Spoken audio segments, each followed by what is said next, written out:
I'm sitting in the conservatory. I'm hoping that Chip will come visit because I haven't seen him in a while, and we have those little mouse toys that was sent to him. He'll usually walk across the roof and then down onto the decking, and then I can open the door, but I haven't seen him in a while, probably because the weather's not been great. So I will film his reaction when I do see him.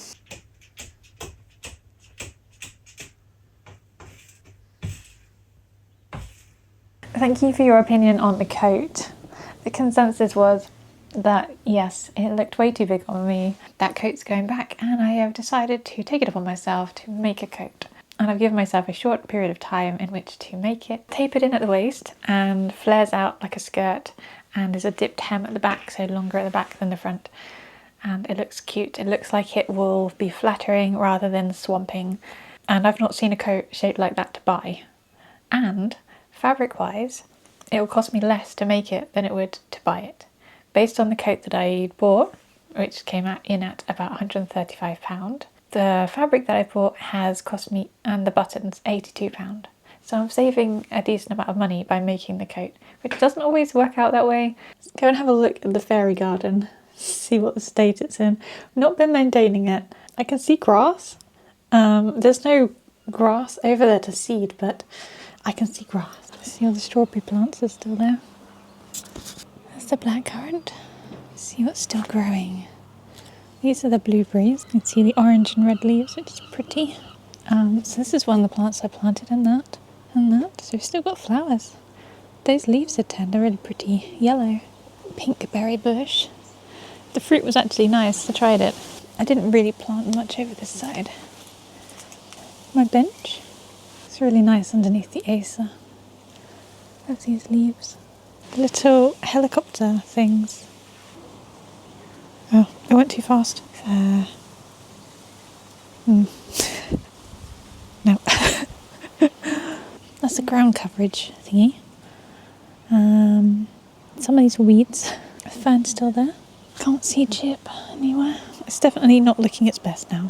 There's lots of these fronds all over that have come from next door's palm tree. But I'm happy to see that quite a few of the plants that I planted are still going strong. And I really like this one. So I'm hoping it'll spread nicely. I like this fern as well. And I'm surprised that there's still flowers. A big patch of grass there. I don't know where that's seeded from. It wasn't there before I did all this digging over. There was no grass here. So I don't know how we've got grass growing in the back now. The strawberries are just all over that. All of that is strawberry plants. Alpine strawberries. They're all in amongst here, down here. It's just a carpet of alpine strawberries. And all the way up the path as well. Trying to make smarter choices because of the goals I have in my mind. So I'm going to boil up an egg. I have a question for you. Should I make a calendar for next year? 2026. How did that happen? But I don't know whether to make a calendar. Obviously it's going to be old photographs, and I do have plenty of photographs that I could turn into another calendar, but I just don't know if I should. I obviously want to continue calendars on my website in the future, but would you like one last calendar of Key? And I'm sure I'd include a photograph of Sherpa as well. I wouldn't make it solely Key and Sherp because Sherp is Jamie's and it feels wrong to sell a product of his dog, but I would include 1 or 2 photos of them both together. If you want one, if you would like the option to, I'd probably only buy a small batch in, but let me know. I have photos I haven't used. I'm boiling an egg because I am hungry after my workout and I want to make the most of it. And the best thing to do for after a workout is to eat protein. So I'm just going to boil an egg up.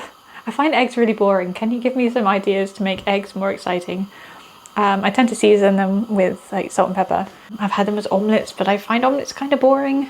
Sweet chili sauce lightens things up a little bit. I find eggs quite boring flavour wise, but they're good protein, so I eat them. You've got a lot more than I had on that list. Chicken and egg seasoned with black pepper and salt. Good protein. Bad angle. Not that you want to watch me eat.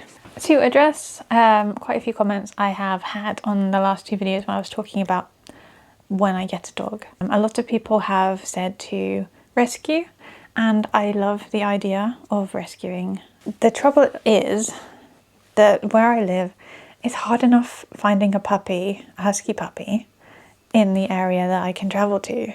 But to then limit myself to only rescue puppies, husky puppies don't come up in shelters very often. I have been looking, so if a husky puppy does come up in a rescue, I will definitely consider that. I want the husky to be from like 8 to 10 weeks old. I don't really want one older than that. I want to have the entire, as much time as possible I can with my next dog.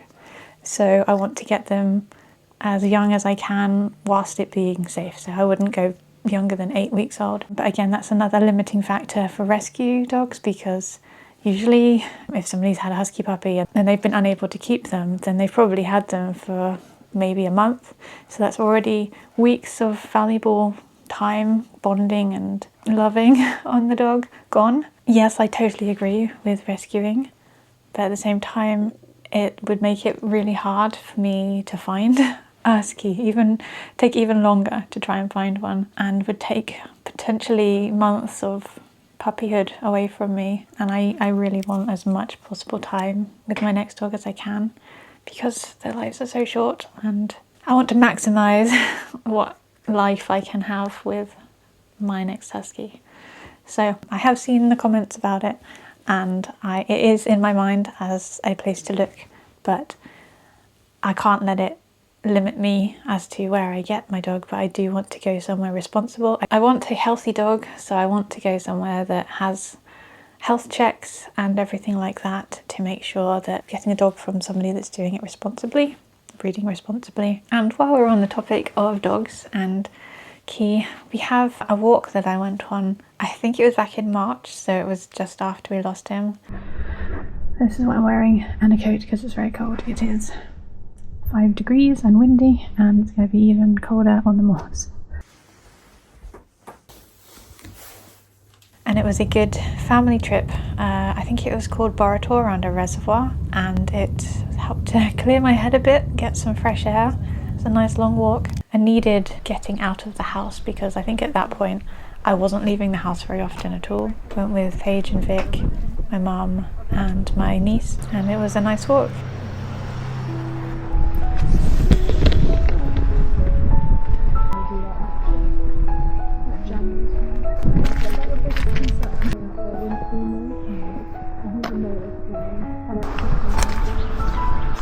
We'll see some ruins.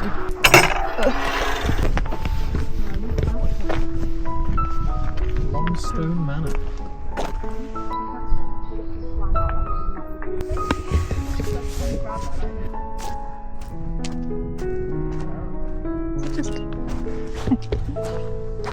I think it's just water hitting a rock. How weird.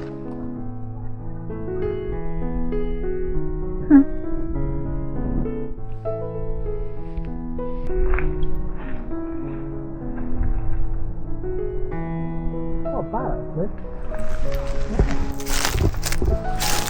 Looks like nobody's living in here.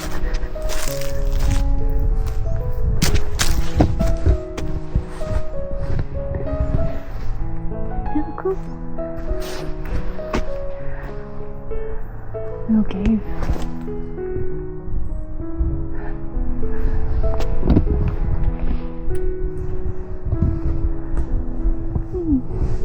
I think.